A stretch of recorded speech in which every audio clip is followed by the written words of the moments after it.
10 men in 103 minutes. That's fast work. That was John C. Woods. My name is Kevin, and this is History Goon.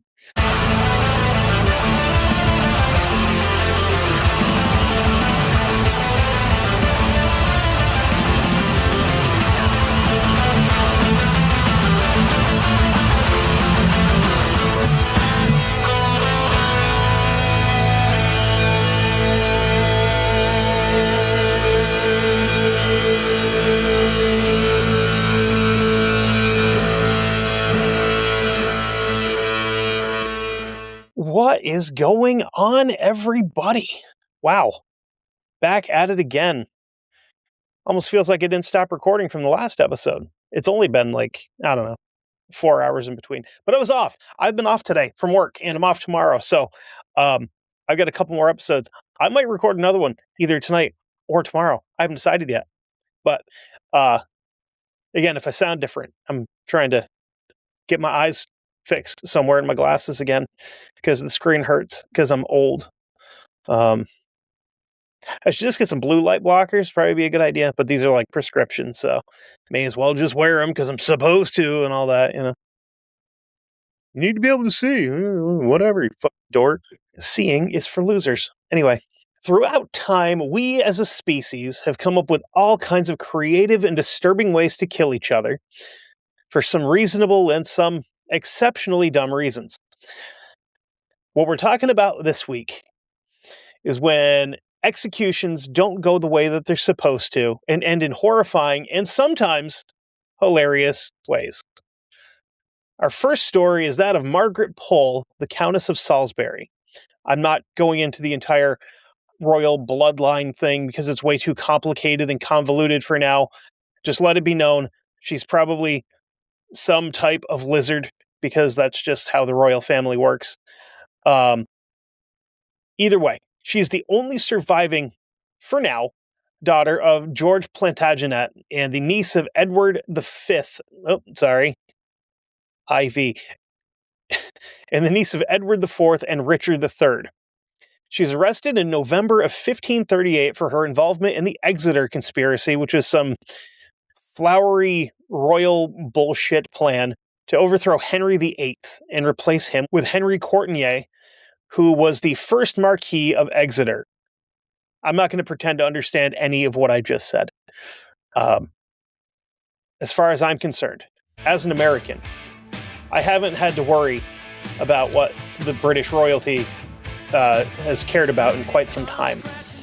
I know people are obsessed with, oh my God, the royal wedding, or the Queen died and they've got a new one. I don't care what pedophile they put a crown on. It doesn't matter to me. They're all related anyway. They always have been. The English, the ones in Germany, and the ones that were in Russia, they're all related. It doesn't matter. Then eventually we'll talk about the Habsburgs and the chin that's named after them. That thing is amazing. Oh my God, the Habsburg chin is it's like a cryptid almost. You see it and you're like, wait, what? That's not real. That can't be real. And oh man, it really is. Anyway, enough talking about inbred royals and back to talking about inbred royals. On the morning of May 27th, 1541, the guards arrived at her cell and told her she would be dead within an hour. And they found a poem scrawled on the wall. Now, they don't say exactly what the poem was scrawled on the wall with. So we'll leave it up to the imagination what writing medium she used. I don't know that she would have been given a quill and ink. I'm also not saying that she's possibly a poet, but there's potential for it. Anyway, here's this masterpiece in poetry. For traitors on the block should die. I am no traitor, no, not I. My faithfulness stands fast, and so towards the block I shall not go, nor make one step, as you shall see. Christ, in thy mercy, save thou me. Unfortunately, the big guy's voicemail box was full, so she couldn't leave a message. Anyway, they dragged her from her cell in the Tower of London and down to the scaffold, and unfortunately, since she's a member of royalty, Her execution was not carried out in front of the public. We'll get into a little bit more of that here shortly. There are two written accounts of her execution, one from the French ambassador and one from the ambassador from the Holy Roman Empire. And they told about the same story, except one told a little bit more about the trouble that she gave the executioners. Apparently, this crusty old decided that when they laid her down to meet the axe, it was probably the best policy to thrash around and scream like a 5-year-old that doesn't want to take a nap. And she's screaming, "So should traitors do, and I am none." He did try to, plan to kill the king. So, let's do a quick ADD break to get an actual definition of what a traitor is.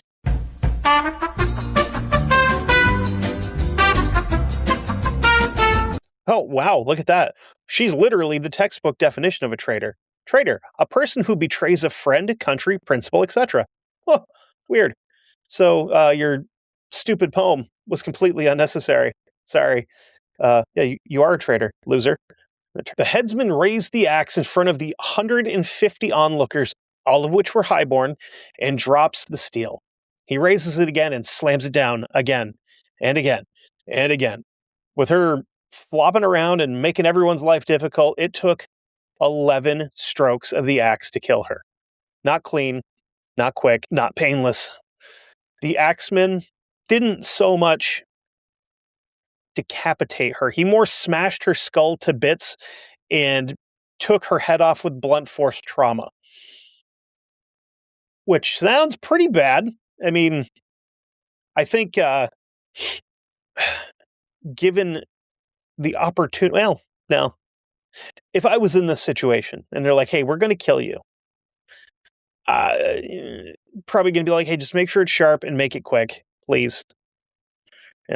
Maybe pull the old Italian mafia thing, just not in the face, so that my mother can have an open casket. Anyway, so imagine being the ye old janitor and having to clean up old lady blood, brains, hair, and all the other associated bodily fluids that come when someone's destroyed like that. That poor guy. He just goes from digging latrines to scrubbing Campbell's chunky old lady sauce off the floor. Not great. Not great. So here's some more royal. Mary, Queen of Scots, kind of a big name, is born December 8th, 1542. She was the only legitimate child that survived until adulthood of King James V of Scotland. She was 6 days old when James died, and she became the ruler of Scotland. I'm assuming there was probably a regent of some sort actually calling the shots, because can't imagine less than a week old is going to be real good on the policy level. But then again, we have people in this country that are 150 years old that are also not good on the policy level. But, I memean, some of them would have been like, "Hey, a 6-day-old sounds pretty awesome." I want to just release the list. It'll bring down the whole system. Well, if that's what it takes, then yeah, let's do that. Start feeding these people into wood chippers, or genitals first to hungry animals would be pretty cool too. Anyway, in 1558, at the age of 16, she was married off to Dauphin of France, which when I first read that, I thought it said dolphin, and I typed this, and I know it's not dolphin, but I wanted to call him Dauphin of France. Couldn't. Oh man, a dolphin with one of those powdered wigs and one of those gay ruffled neck collars is so funny. Oh. So she marries this guy, which makes her the Queen Regent of France, and that lasted from 1559 up until 1560, when Dauphin died. And she returns back to Scotland and married a half-cousin, Henry Stuart, Lord of Darnley, and they would then have a son, James, in 1566. I'm sure he's got all the right chromosomes and fingers and all that stuff. I mean, I guess half cousin. It's gross, but it's not like, mutant fish baby gross. Don't have sex with your cousins. I feel like feel like I'm digging myself a hole here. If you've met them at a family reunion, don't touch their genitals. There you go. Perfect. Okay. Walked that back pretty well. In 1567, an explosion rocked the Darnley residence, and the Lord was found murdered in the garden. Not associated. He was not killed by the explosion. Most people believe that James Hepburn, the 4th Earl of Bothwell, was the driving force behind the bombing and the murder. He was acquitted of the charges and then, strangely, coincidentally maybe, who knows, marries Mary within a month. How convenient. A grieving widow, and man there just benefit of the doubt. Maybe she wasn't involved. Maybe he was just, being a friend and, helping her through her grief with things. Or maybe they were already doing things and she's like, hey, you're better at, that thing than my husband is. Maybe we should get rid of him. Oh, God. Just couldn't imagine the smell of consummating at this period in time. Oh, would have smelled really bad. God, just, ugh. I've showered once this month. I'm doing pretty good for myself. On August 11th, 1586, she was arrested in connection to the Babington plot, which is no big deal. It was just a plan to assassinate Queen Elizabeth I, who was a Protestant, and put Mary on the throne as a Catholic, which the English are not super cool with. I could talk about some Irish fellas that would agree with me that, the English and Protestants were not the best idea for the British Isles. Elizabeth is a little pissed off that her cousin would want to, kill her and take her place. So Mary is hauled off to a Forthinghay Castle. That place has got a monocle on it.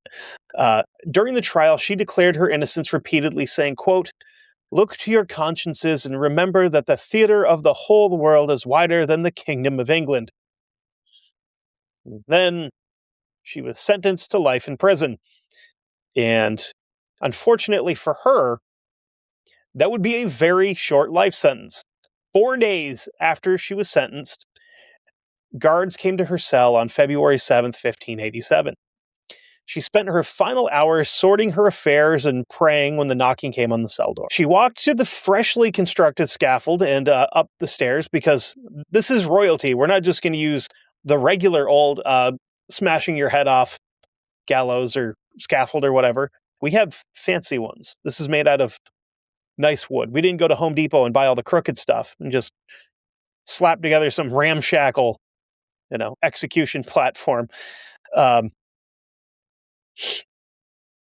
When she arrived at the top of the stairs, she would be forced onto her knees on a kneeling cushion, which I'm assuming if you were a regular person, you weren't getting that.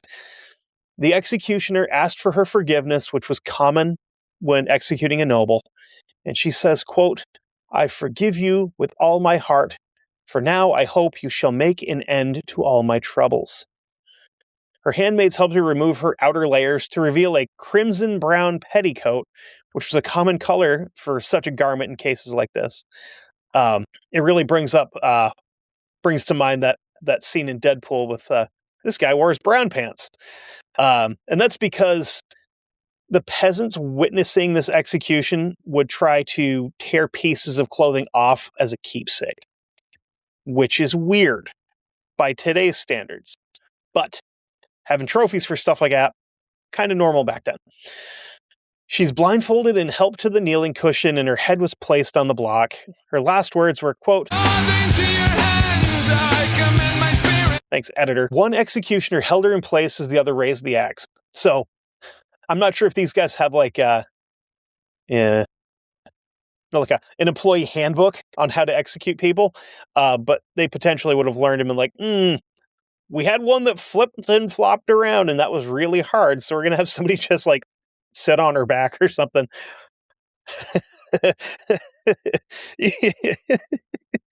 uh, you just have this like giant chunk looking dude in a hood, and then a smaller guy just like sitting on her back like pony rides, just holding her down. Whee! Then just off goes her head. So since she's on this episode, this obviously didn't go how it was planned. He brings the blade down onto the back of her neck, so she is still alive after the first shot. So he raises the axe again and slams it back down, at which time one of the onlookers said, quote, "Mary made a very small noise." Not sure what a small noise would sound like when you're getting a giant axe slammed into the back of your spinal cord, but whatever. At this point, her head was still attached by only a small gristle, according to another witness. After completely removing her head, the executioner raised her head and yelled, quote, "God save the Queen." As the crowd looked on, her head fell to the floor, with the executioner still clutching her wig. That's a little embarrassing, right? But it gets way weirder than that. The strangest part, when the executioner picked up her corpse, they noticed a rustling in her dress. They watched in, I'm guessing, mixed horror and curiosity as a tiny dog crept out from under her dress. They tried to get the dog to leave, but it just stayed in the puddle of her blood, distraught at the loss. So it's kind of like Fry's dog in Futurama, which is honestly still one of the saddest moments in TV history. Because he left, and then the dog was just like, he'll come back. Just laid there forever. So we're not talking just about the people that were executed. I've got a couple of people on here that did the executing. Not very well in some cases, and sometimes intentionally not very well. Jack Ketch, John Ketch, Richard Jaquette, whatever you want to call him. I like Dick Jacket. I think that's pretty cool. He would become the most prolific headsman in the history of the British Empire. So that's saying something, considering how big the British Empire was and how killy they got at times. And some of the more interesting ones I talked about over in the torture methods episode, which was pretty early on, actually. I might have to, I could probably go and like update some more of that stuff. But like they used to like, one of the ones they used in India was tying people to cannons and exploding them. But I mean, that's obviously not killing somebody with an axe, which is what this guy did, which is way different. It's way less brutal, right? So there's no record of his birth or hatching or summoning or whatever drew him forth to Earth. He'd become the leading he would become the leading executioner in London in 1663. But like most other men before him in his profession, he spent much of his childhood as a street urchin and on ye old radar of the authorities. And he did end up spending some time in the Marshalsea prison. This prison was in operation starting in the year 1373 and closed in 1842. Oh boy, quick math here. So to put that into perspective, that's like 219 years longer than the United States has been an actual country. That's a long time. That's a very long time to have a prison open and active. And it also kind of makes you wonder if there was any upgrades done in that period of time, or if you got arrested in like 1820 and you're just still being thrown in a dungeon that was open in like 1375. You know, we were killing Normans in this thing a couple of years ago, and all of a sudden, the first record of him as an executioner came via a woodcut from 1678 when he took his axe to the block for Edward Coleman, who had been accused of treason. He stays pretty busy for a couple of years until 1682 when he went on strike. bad joke. Sorry. He held out and got paid and would end up going back to work. Um, they had to come up with a collective bargaining agreement for executioners. You know, I'm not going to work for the league minimum. I'm good at my job and I know what I'm worth. I want a big contract, 7 years, about $700 billion or whatever Shohei Ohtani's getting, even though he probably was doing illegal gambling and whatnot. But that's okay because he can play both ways. He's a good pitcher and he's a good batter. So it's totally fine. And also because, he plays for the Dodgers, he's untouchable. But Pete Rose can't go into the Hall of Fame, even though he's betting on his own team to win and not throwing games. But I digress. Anyway, he's such a good guy that he would also accept bribes and make money selling pieces and parts of the executed. Like actual parts, not just clothing. There were some stories that the rope used to either hang the condemned or lead them to their death site was being sold for $1 an inch, which is pretty good money considering it's rope. It's rope. And he's getting $1 an inch. It's pretty good, considering I don't know how much he was making per head, I guess. But that'd probably be like the equivalent of getting like, a $50 tip at work.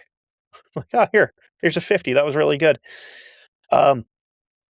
Speaking on the bribery part, most of the bribes came from those who were about to be executed. They would try to pay him off to make it as quick and painless as possible.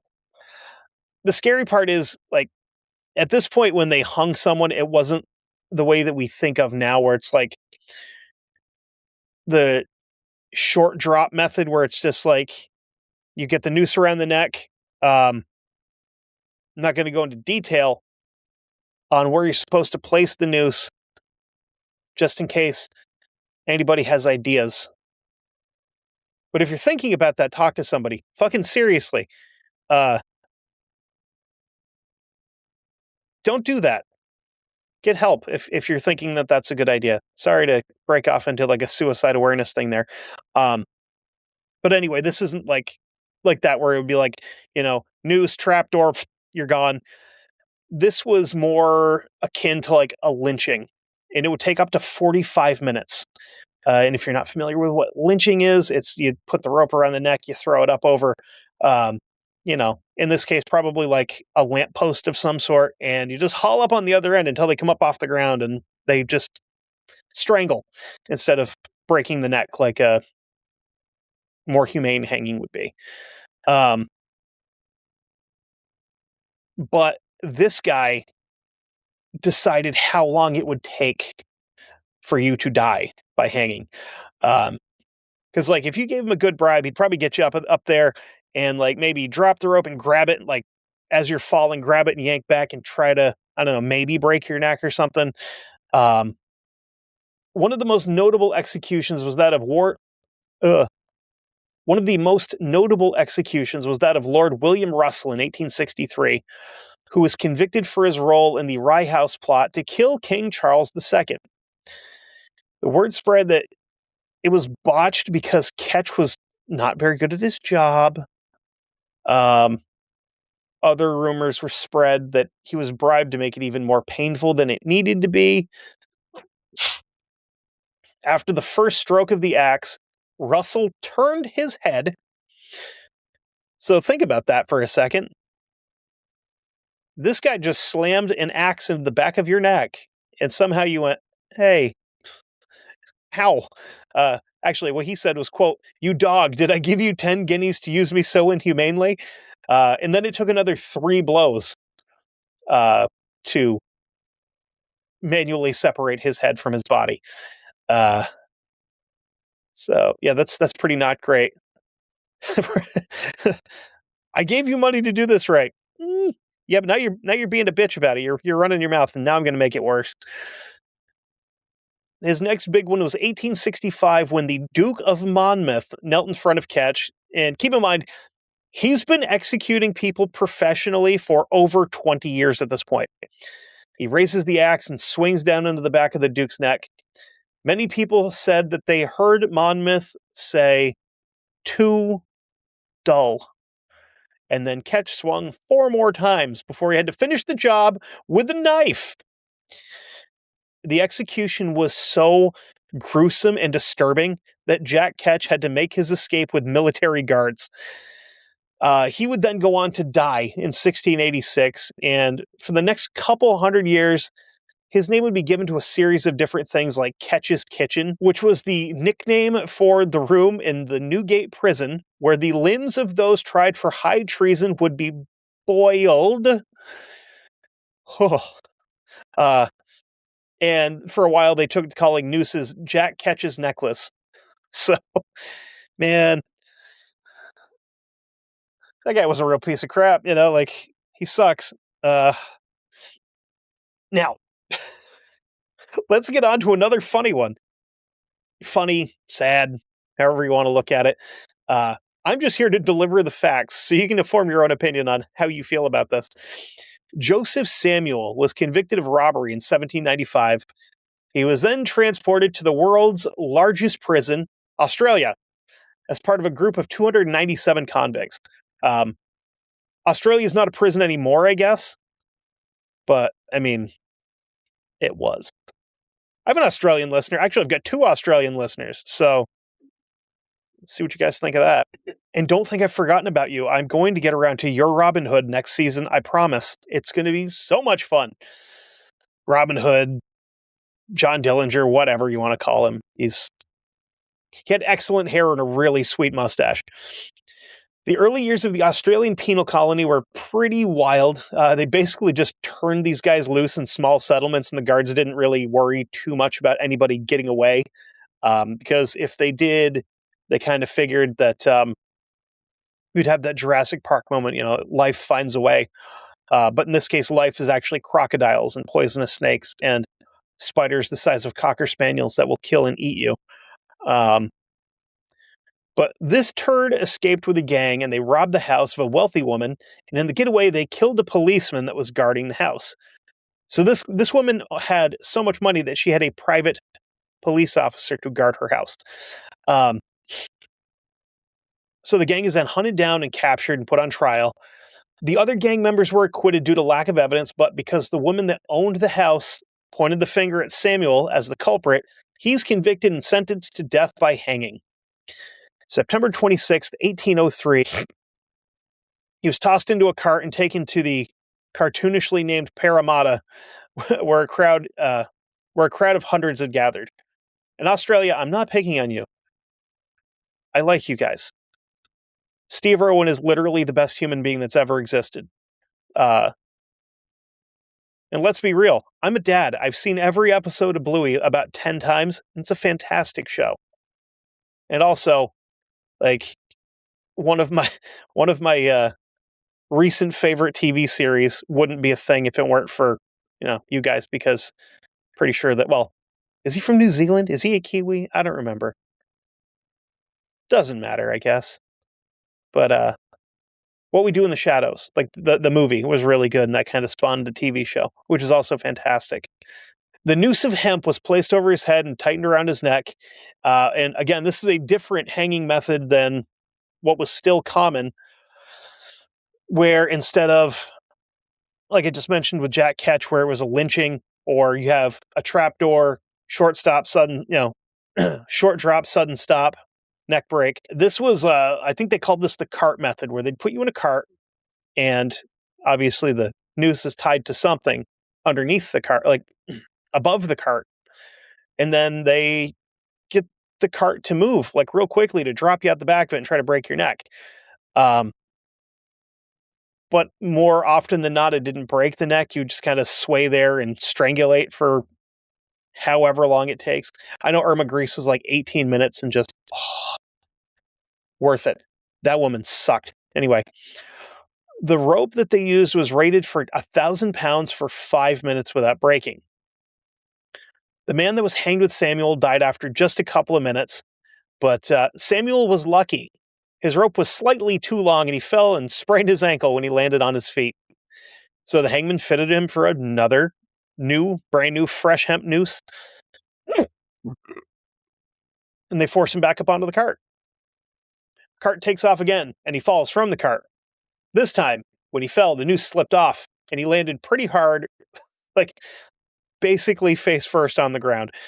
So, hey, we're 0 for 2. But executions, much like baseball, are a game of statistics. You know, you can go 1 for 3 at the plate. As long as it's a good 1 for 3, that's all that matters. You know, you can strike out twice, but if you hit a grand slam that, walks it off in the bottom of the 11th inning, 1 for 3 is pretty good. He's again fitted with a noose and tossed into the back of the cart. Cart is driven out from under him again, and this time the rope snapped. As you can imagine, the crowd that is gathered to watch a public execution and they don't get one are a little upset. And they're now calling for him to be freed, which is not what you were expecting me to say, was it? You're probably like, thinking these guys are like, just tie the rope around his neck, tie it to the horse, slap the horse. Well, we'll get him that way. No. A policeman that was doing security for the event went to get the governor. When the two returned, they inspected the rope of the dead man, and they inspected all the ropes that were used on Samuel and found that none of them had been tampered with. There was nothing really wrong with any of them. And then the governor kind of decided, like, this is probably a sign that since we've tried this 3 times, we should show him a little bit of mercy. So the town doctor treated his sprained ankle, and he was sent to prison for the rest of his life. So that one didn't end the way that it could have. It was more just like a couple of really, really sore ankles and maybe a black eye or two, because he did fall right on his face on one attempt. But now here's one that I don't feel bad for. I don't know where you personally, as a listener, fall with capital punishment. I think that for some things, I'm okay with it, but for others, I'm not, and I think that you need to have 1,000,000,000% proof that this person is actually guilty of what they're being tried for if we're going to kill them for it. Like, do I think somebody should be in prison for the rest of their life because they got caught with like 4 pounds of weed? No, absolutely not.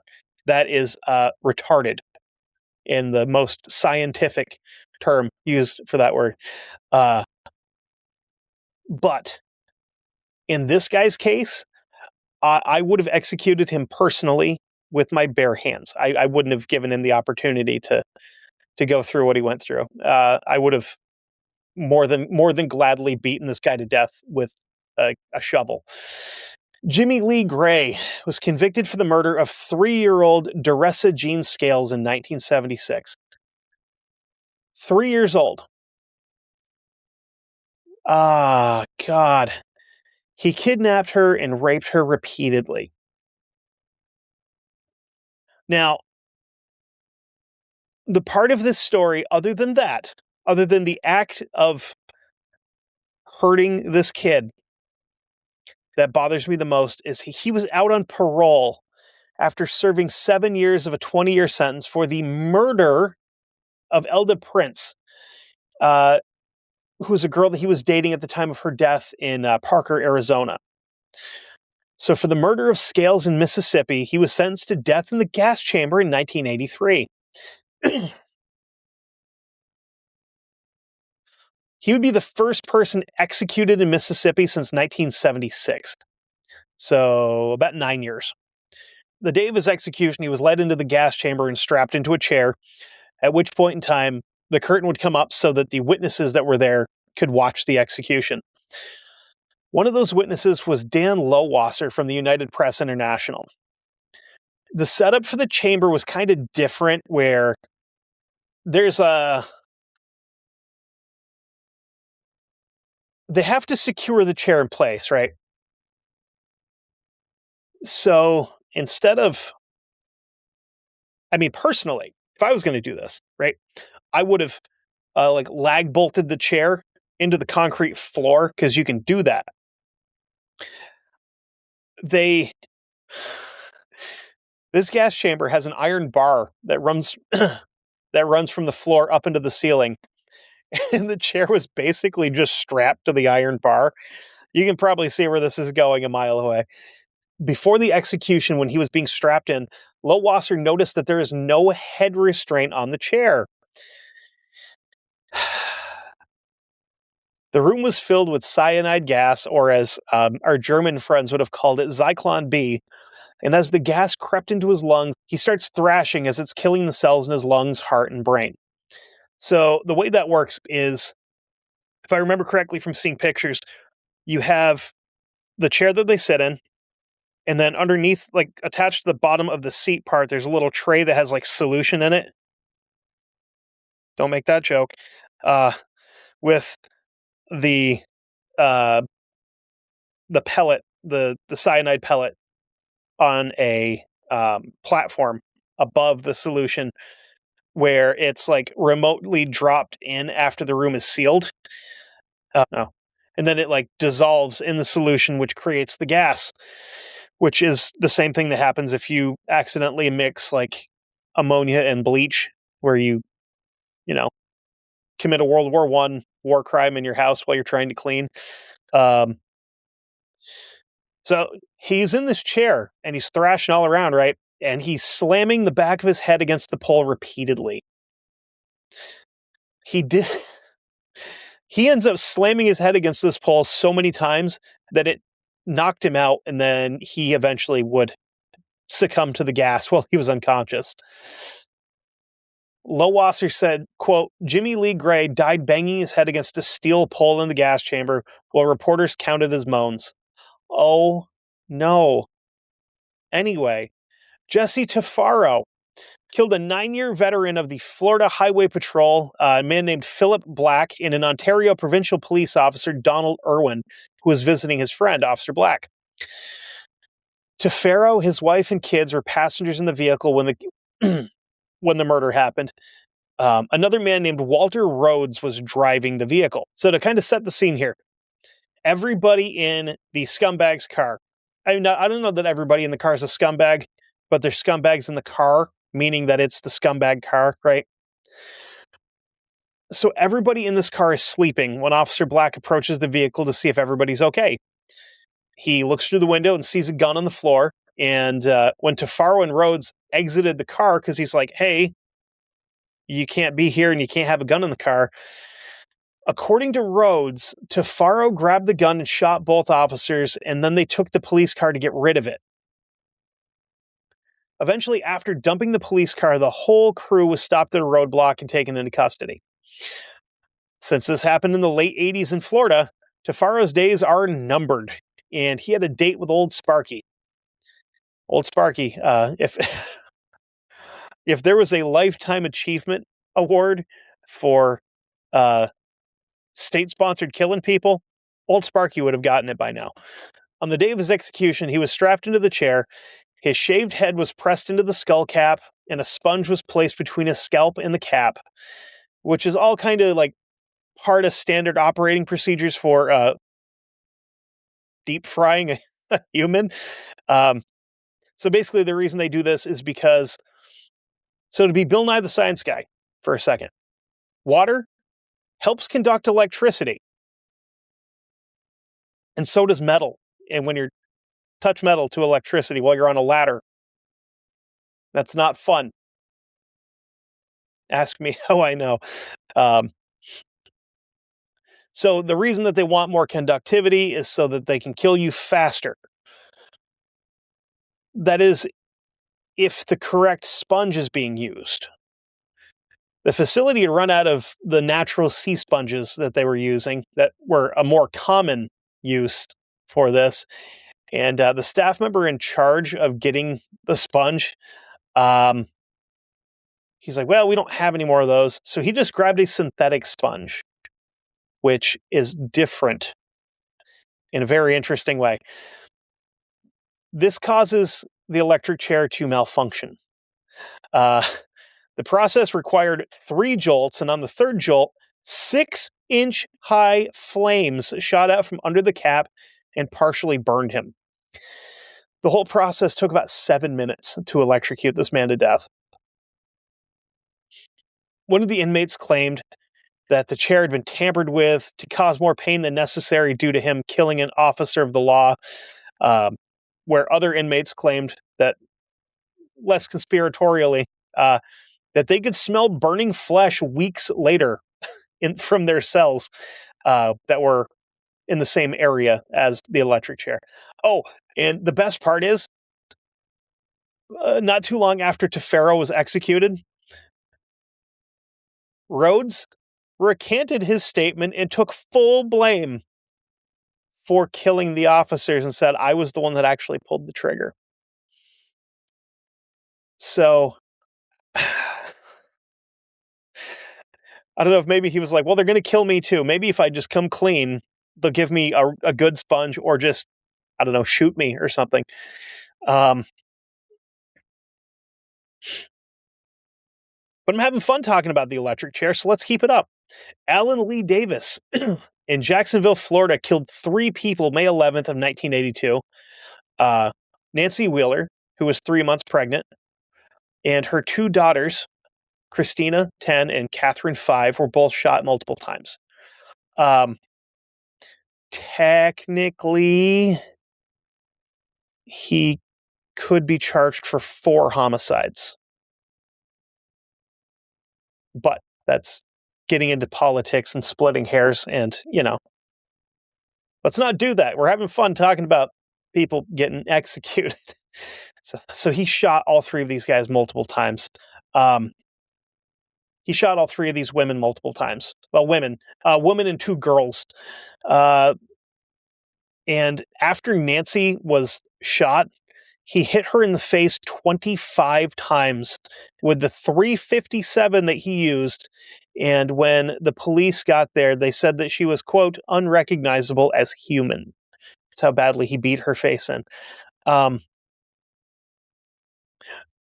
Look up ballistic testing of a .357 Magnum,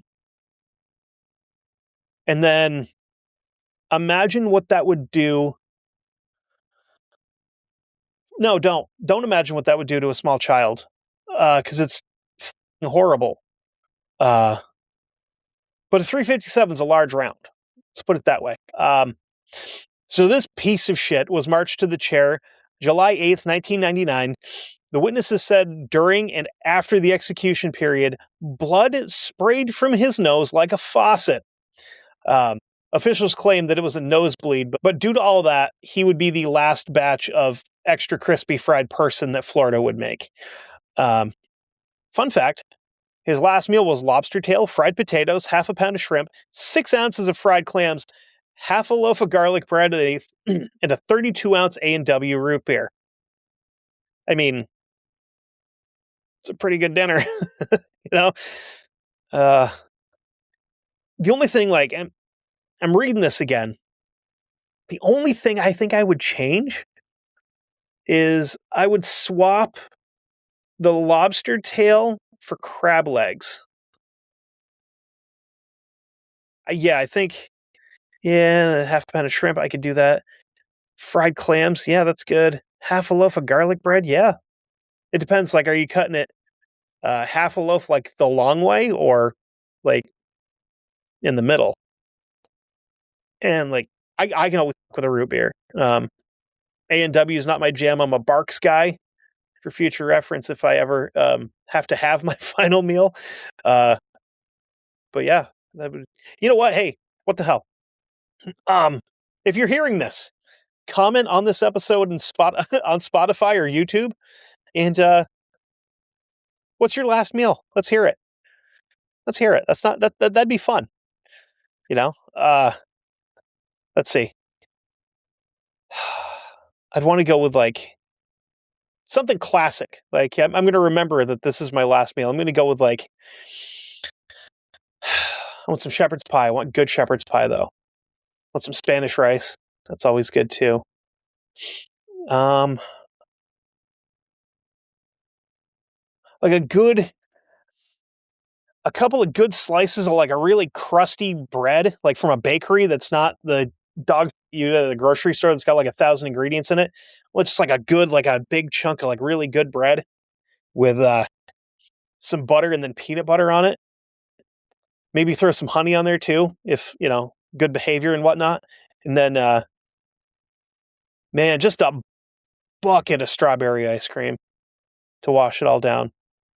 And a couple of Cokes, like regular Cokes. That'd be good. Yeah. That's pretty classic. I think that's not bad.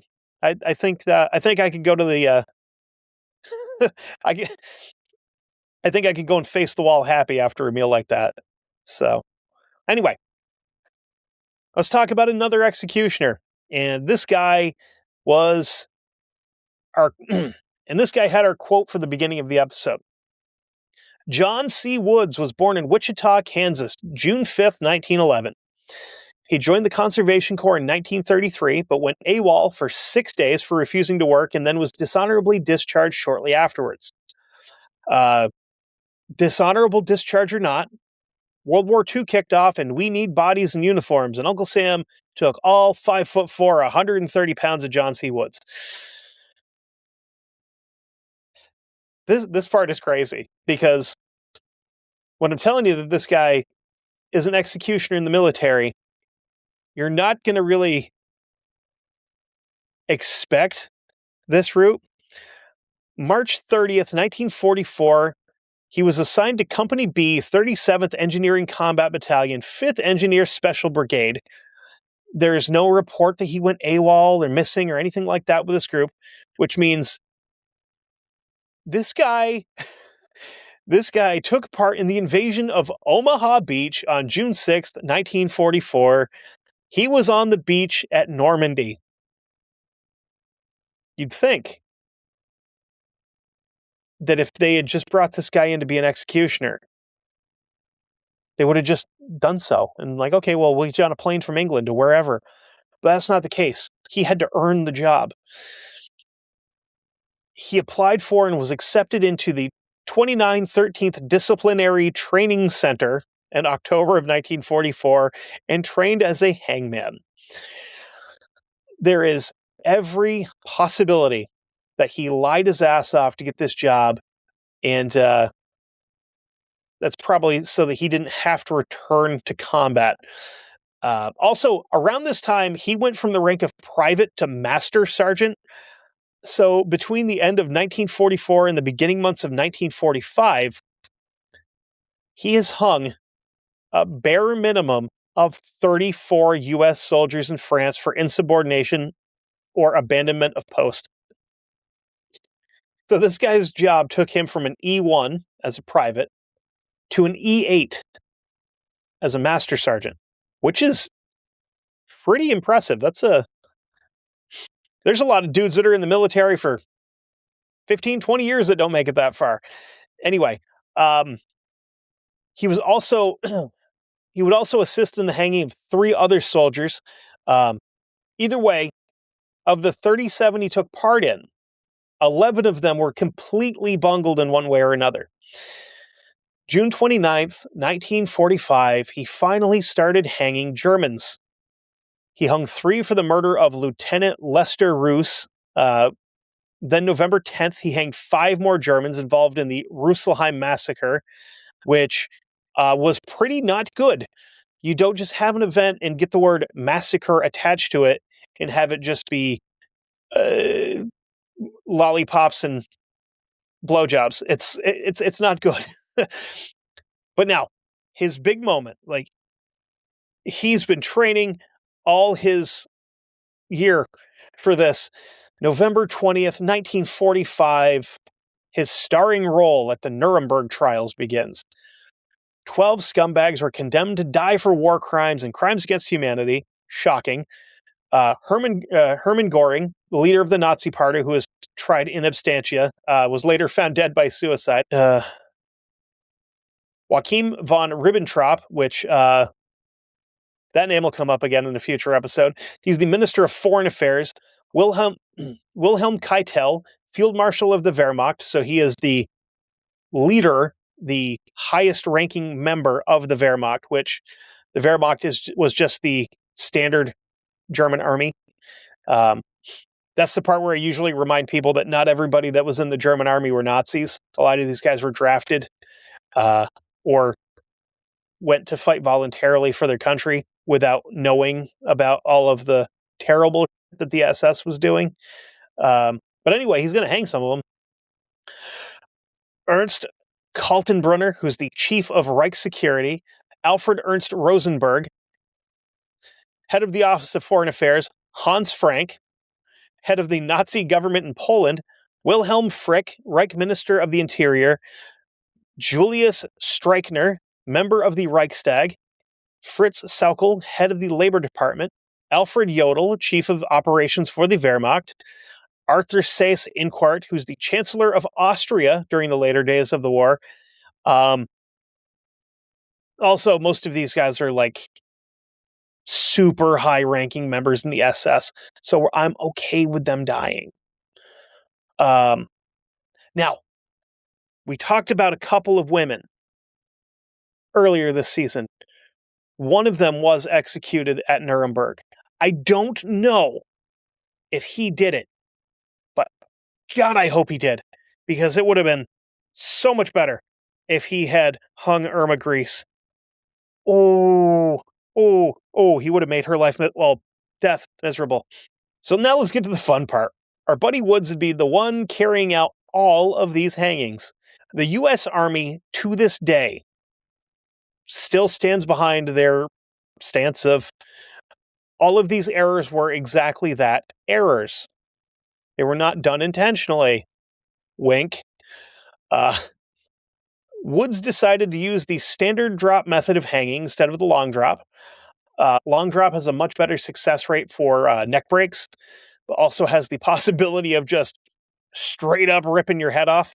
Like the fat guy that was part of Saddam Hussein's cabinet, that they miscalculated his weight when they hung him and ripped his head off with like a big chunk of his spinal column, like a Mortal Kombat fatality. I want to say that was early days of YouTube that I saw that, back when YouTube was cool. You guys are still cool. Don't take my video down, please. The standard drop didn't break the neck as often. It would more likely than not cause the person to just strangle. But since these are like Nazis, like actual Nazis, who really cares? Let them suffer. Hell with them. Could have done this to some of the higher ups in communist Russia too, and I'd have had I would have been just as neutral about it. Some notable stories from here were Field Marshal Keitel, who, when the door dropped from under him, his feet swung and he gargled for 28 minutes until he finally died. A reporter for the London Star that was witness to the execution said, quote, "The nooses were not tied correctly. As a result, some of the men smashed their heads and faces on the platform as they dropped. One man had his face hit so hard it knocked his teeth out of his head." Whoops. Was I know the golden rule is to, measure twice and cut once, but mistakes happen. And we'll try to rectify it in the future. Like the next time we have to kill a bunch of war criminals, we'll make sure we get it right then. The last one to die was Stricker. This was also witnessed by a reporter, this time from the International News Service, which I think went on to become like the AP, I believe. He said, quote, "When the rope snapped taut with the body swinging wildly, groans could be heard from within the concealed interior of the scaffold." So basically, the way they had these set up was you have your scaffold with your drop platform, and it's hollow underneath there, obviously. But instead of building walls, they just put like black curtains up so that you couldn't see the person kicking and thrashing around. But they also had to be able to get under there to make sure that they were dead. So that quote continues, "Finally, the hangman who had descended from the gallows platform lifted the black canvas curtain and went inside. Something happened that put a stop to the groans and brought the rope to a standstill. After it was over, I was not in the mood to ask what he did, but I assumed that he grabbed the swinging body and pulled down on it. We were all of the opinion that Stricker had strangled. Again, don't really feel all that bad. When all was said and done, Wood said, quote, 10 men in 103 minutes. That's fast work. That quote continued, never, I never, I never saw a hanging go off any better.